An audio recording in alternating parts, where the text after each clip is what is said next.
Hi guys, it's me, Vacuum Smith here, and today I have a video on how, well not really how, but I'm just gonna do it anyway. Well, I guess how, because this is a very necessary thing to do to your, weed eater, well, a weed eater that has one of these, gearboxes that turns not 90, but a 45-degree angle, because inside one of these are gears. I've already cleaned this all up. It was pretty nasty in there. But these need grease all the time. Need grease often. These are the gears, and they're in pretty bad shape on mine. Every single one of the teeth on the edges are broken. Which is probably why this thing howls so badly. But hopefully, it sounds a little bit better now that I've washed it and it's dry. I'm going to pack it full of high-temperature grease. This gets very hot and needs to be lubricated. It's got 4 bearings on all sides. This is the one that connects to the weed eater head.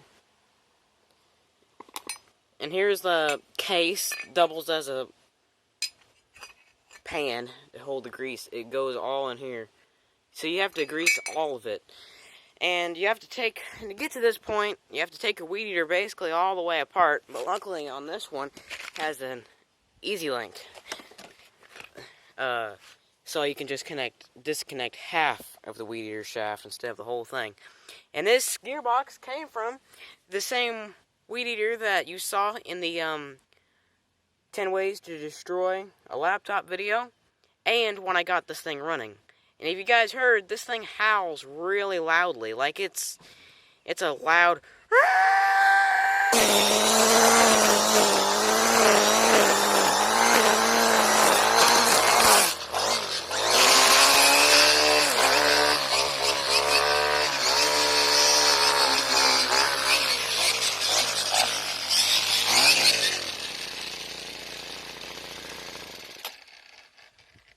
very nice to this 4-stroke engine.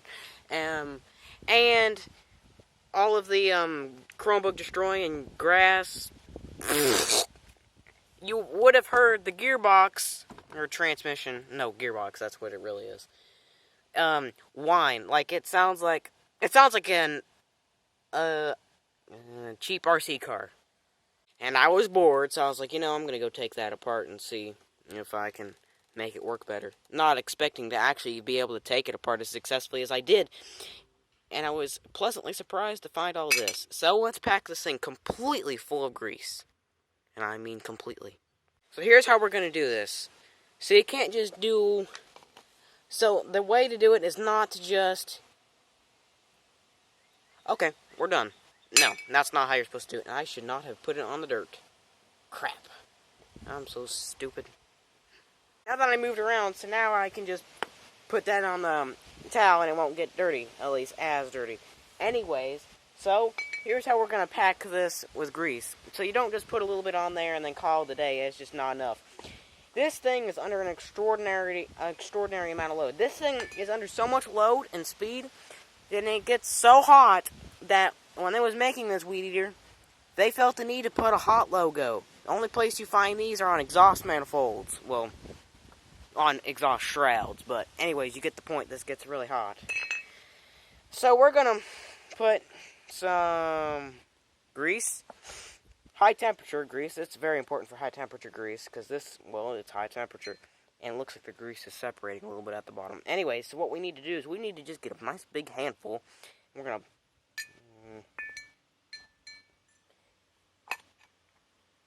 we're gonna pack the bearings first. Don't really know where to start. There's so much here to do. Now the problem is these bearings put together in this way, it's very difficult to pack these. But I think I can maybe manage by just like, oh yeah, there we go.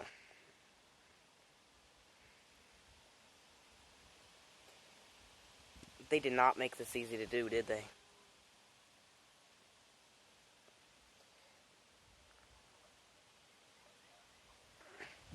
So what I'm trying to do is smear it in between these two cracks, because there's shields on both sides, but there's no shields here, because grease is supposed to be floating around in here. So maybe, I feel it. It feels like I'm getting grease inside the bearing. There is no way to properly grease these bearings. These bearings are impossible to get off this shaft. I looked at them. They're inside a double lip. You cannot get these bearings off these shafts without, I don't know, a torch. I got grease all over my nice clean thing. So now that we got grease in there, now we're going to take this and we're also going to put grease on these bearings. At least try to. It looks like I'm just smearing it on the outside, which I am, but hopefully by me rubbing my fingers around, it gets on the inside. I've never greased one of these before, but I've greased plenty of vacuum cleaner bearings. Greasing stuff isn't that hard. It's not really getting in there very well. Come on now. I know you want to get all up in there. You'll see here in a minute that we especially really need to get it on the gear teeth. The gear teeth is what's under the most amount of load in this situation. It's probably where most of our heat comes from. Don't be afraid to make a mess, because, trust me, either way, you're going to make a mess, is what I'm saying. It's impossible not to make a mess greasing anything, especially stuff like this. Oh, there goes my lid. Yay! Stupid wind! Actually, the wind's not stupid, because when it's hot out here, it feels good. Anyways, now, I got that relatively well greased. Let's just plop that in there. And spin it around a little bit. Oh, it's making that sound again. I don't think I actually fixed anything. Why are you so loud? Listen to it. Anyways, let's just... Now what we do is we take a big handful of it in here. We just put it all up on there like that. And then we spin it. So the teeth chew it up like that. Yes, that's exactly what we're looking for there. Look at it.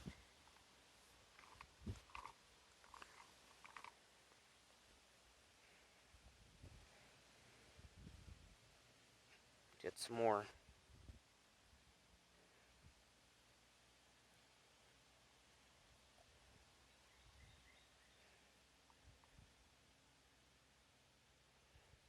And now, we'll get this side. We'll pack this cavity full of grease. If you don't do this, this will wear out and strip out, and then you gotta get a new one. Gearbox. You're supposed to do this every once in a while. I don't know when. All I know is just whenever it feels like it. Which is now, is when it feels like it.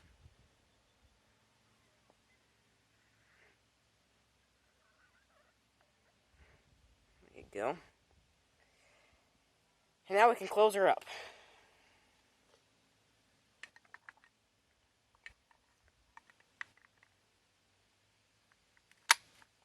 There we go. You want some squeeze out.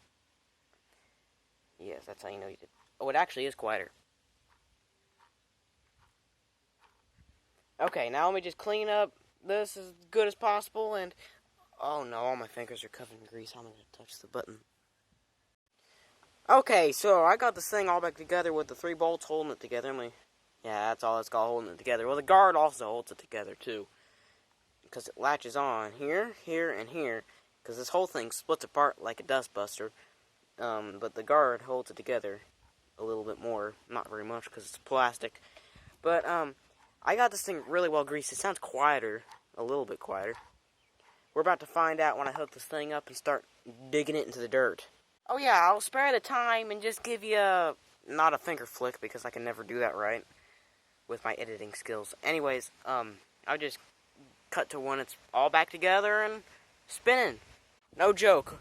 My rebuild job, which is just packing it with new grease and cleaning it up and drying it out, it looks like a factory rebuild job, no joke. I think it does. Except for the fact it's got grease stains all over the sides of it. Because it looks a lot cleaner than the rest of Weed Eater. Anyways, let's start this thing up and see if it sounds quieter. Because you already heard what it sounded like. Let's give it some primage. There we go. Feels full.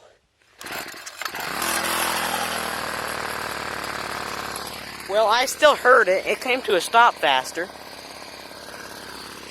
Let's spin it up.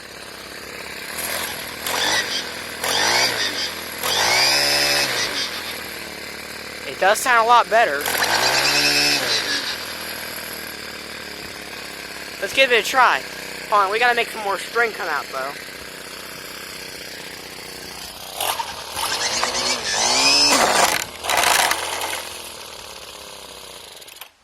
Oh, I just love weed eater heads. Every weed eater I've had, that's not my dad's.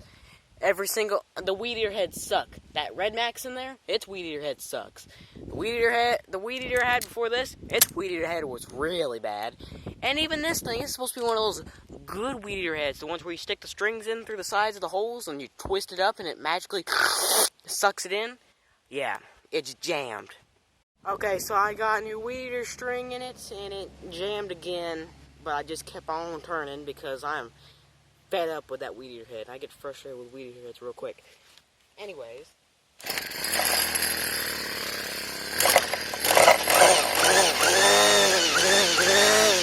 Let's try this thing out. Here we got some grass.